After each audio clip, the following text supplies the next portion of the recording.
दोस्तों, सर्दियों की वो सुबह कुछ ज्यादा ही ठंडी थी।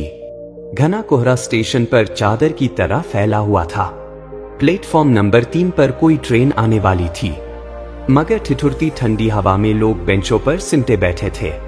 कुछ चाय की दुकान पर कड़क चाय की गर्मी से अपने हाथ सेंक रहे थे। तभी स्टेशन के एक कोने से एक पतला दुबला लड़का, जिसकी उम्र मुश्किल से 14 साल रही होगी, हाथ में झोला लिए भागता हुआ आया। समोसे ले लो, गर्मा गर्म। सर्दियों में समोसा खाने का मजा ही कुछ और है। उसका नाम था सोनू। ना माँ, ना बाप, ना कोई रिश्तेदार, ना कोई छत। उसकी दुनिया यही रेलवे स्टेशन थी। वो समोसे, मूंगफली, केले, चने जो मिला उसी को बेचकर अपना पेट पालता। सामान वो स्टेशन के बाहर की एक दुकान से उधार में लाता, बेचता और फिर दिन के अंत में उधारी चुकाकर जो बचता उसी से खाना, कपड़ा और अगले दिन की शुरुआत करता।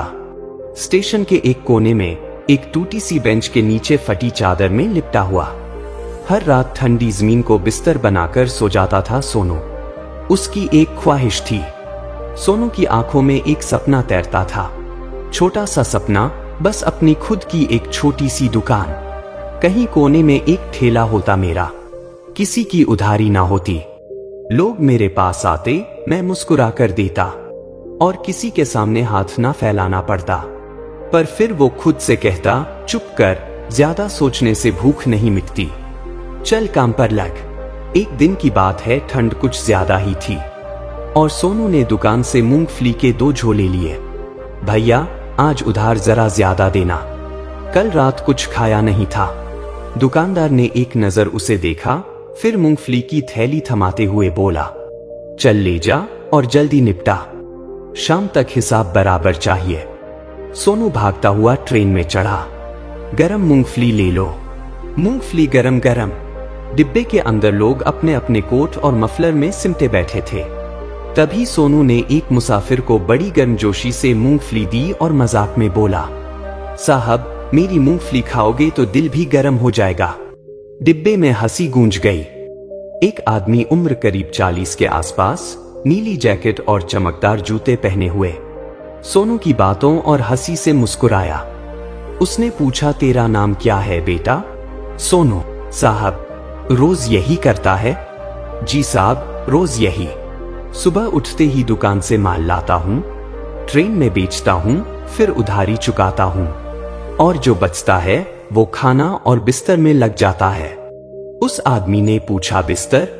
सोनू के कहा, जी प्लेटफॉर्म की बेंच, वही मेरा बिस्तर है साहब। आदमी थोड़ी देर चुप रहा, फिर बोला, मैं अभी किसी काम से बाहर जा रहा हूँ, लेकिन कल लौट रहा हूँ, कल मिलो मुझे प्लेटफॉर्म पर। सोनू ने थोड़ा शक भरी नजर से देखा, लेकिन फिर बोला, ठीक है साहब, जहां कहेंगे वही मिलूंगा। अगले दिन सुबह सुबह सोनू फिर से केले बेच रहा था। केले ले लो साहब, सुबह सुबह एनर्जी का बूस्टर। तभी वही आदमी दूर से आता दिखा। अरे सोनू, तू तो मिल गया, चलो एक कप चाय पीते हैं। सोनू कुछ झिझका, मगर फिर चल पड़ा। चाय की दुकान पर बैठते ही उस आदमी ने पूछा, तुम्हारे जैसे लड़कों की हमें जरूरत है, क्या तुम काम करोगे मेरे साथ? सोनू ने कहा, कौन सा काम साहब? आदमी बोला, मैं एक बिल्डर हूँ, फ्लैट बनाता हूँ। मुझे एक ऐसा आदमी चाहिए जो ग्राहक को अच्छे से बात करके समझा सके, और तुम तो बोलते बहुत बढ़िया हो। सोनू चौंका, मतलब मुझे नौकरी दोगे?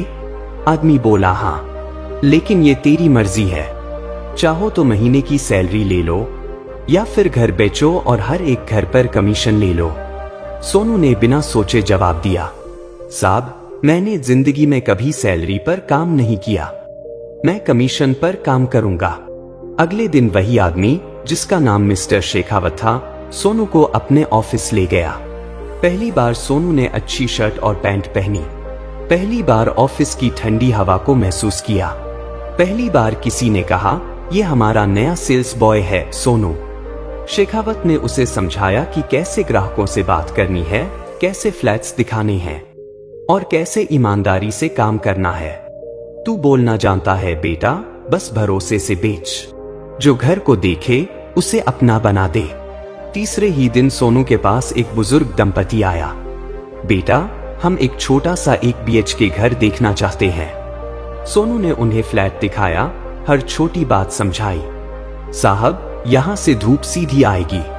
ये बगल वाला पार्क आपके पोते के लिए अच्छा रहेगा। बुजुर्ग दंपति मुस्कुराते हुए बोले, बेटा, हमें ये घर पसंद आया, तुमने दिल जीत लिया। शेखावत दूर से देख रहे थे और उनकी आंखों में चमक थी।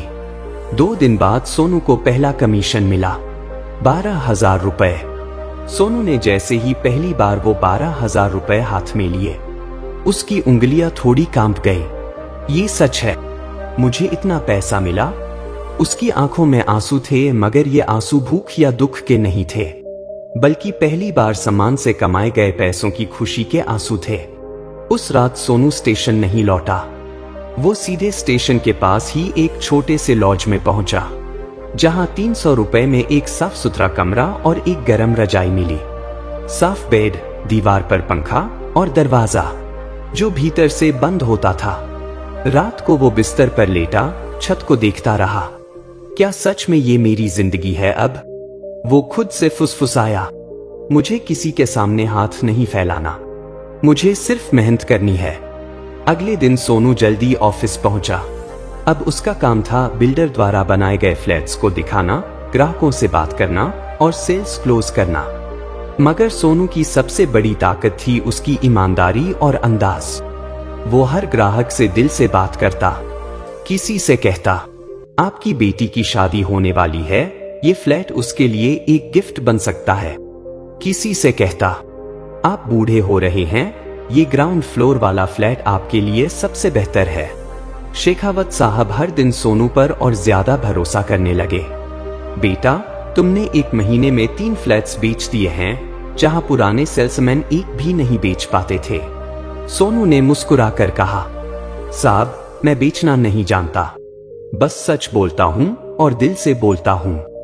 शेखावत ने उसे एक नई ड्रेस दिलवाई, ब्रांडेड शर्ट, पैंट और चमकते जूते। अब सोनू प्लेटफॉर्म वाला बच्चा नहीं दिखता था, पर एक रात वो फिर प्लेटफॉर्म की ओर गया। वही पुरानी बेंच, वही दुकान, वही चाय वाला भोलू। भोलू ने देखा तो बोला, अबे सोनू, तू सूट पहन के कौन बन गया? सोनू मुस्कुराकर बोला, भोलू भैया, अब मैं वही काम कर रहा हूं, बस मंच बदल गया है। अब ट्रेन में मूंगफली नहीं, अब लोगों को घर बेचता हूं। भोलू ने उसकी पीठ थपथपाई, तू तो बड़ा आदमी बन गया बे।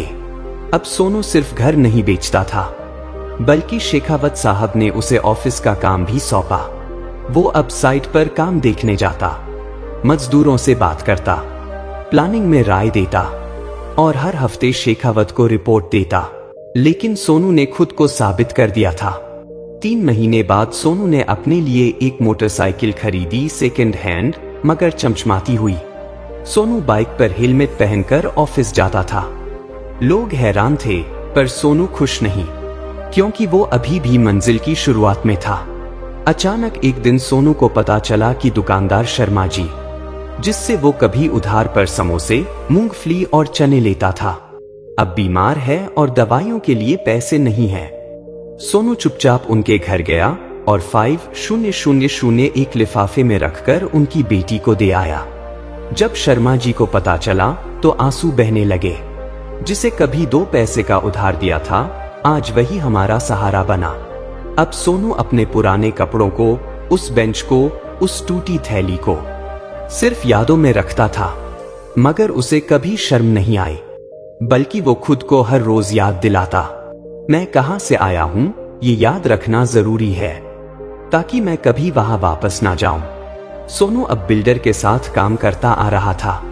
उसकी ईमानदारी, लगन और ग्राहकों से जुड़ाव ने सबका दिल जीत लिया था। शेखावत साहब ने भी उसकी काबिलियत को पहचान लिया था। एक दिन शेखावत साहब ने उसे ऑफिस में बुलाया। सोनू, उन्होंने कहा, तुम्हारी मेहनत देखकर मैं चाहता हूं कि तुम हमारी कंपनी के कुछ हिस्से के मालिक बनो। सोनू को विश्वास ही नहीं हुआ। वह जिसने कभी सोचा भी नहीं था कि उसकी जिंदगी इतनी ऊपर जाएगी, आज उसे अपनी कंपनी का कुछ हिस्सा मिल सकता था। कागजी कार्रवाई के बाद सोनू कंपनी का 10% हिस्सा पाने वाला पार्टनर बन गया। अब वह सिर्फ सेल्समैन नहीं, एक जिम्मेदार सदस्य था। कंपनी की मीटिंगों में उसका विचार महत्वपूर्ण था। वह प्रोजेक्ट्स की योजना में अपनी राय देता, ग्राहकों की शिकायतें सुनता और समाधान निकालता था। अब स्टेशन पर बेचने वाला लड़का नहीं था सोनू। लोग उसे कंपनी का पार्टनर और सफल व्यक्ति समझते थे। कर्मचारी उससे सलाह लेते, ग्राहक उसके साथ घर खरीदने में भरोसा करते। कुछ समय बाद सोनू ने एक छोटा सा ऑफिस किराए पर लिया, जहां से वह अपने खुद के कुछ छोटे प्रोजेक्ट्स शुरू करने की योजना बना रहा था। वह जानता था कि सफर अभी खत्म नहीं हुआ, ये तो सिर्फ शुरुआत थी। अब सोनू के दिल में नए सपने थे, अपने जैसे कई बच्चों की मदद करने के, जो अकेले थे और जिनके पास कोई नहीं था। वह चाहता था कि वो भी अपना मुकाम हासिल करे और गरीबी के काले साए से निकलकर उजली जिंदगी देखें। दोस्तों, काम करो, मेहनत करो, कभी अपने काम को छोटा मत समझो। चाहे जो भी काम हो, अगर ईमानदारी और लगन से करोगे तो एक दिन अपनी किस्मत खुद बदलोगे। सोनू ने भी छोटी दुकान की सोची थी, मगर मेहनत और लगन से वो बड़ा इंसान बन गया। इस कहानी से ये सीख मिलती है कि कोई भी काम छोटा नहीं होता, बस उसे सही मन से करना चाहिए।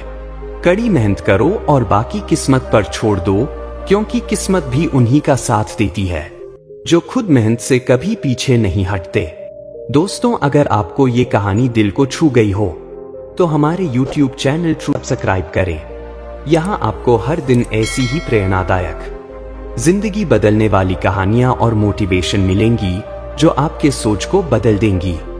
सब्सक्राइब करें और बेल आइकन दबाएं ताकि आप कभी कोई कहानी मिस न करें।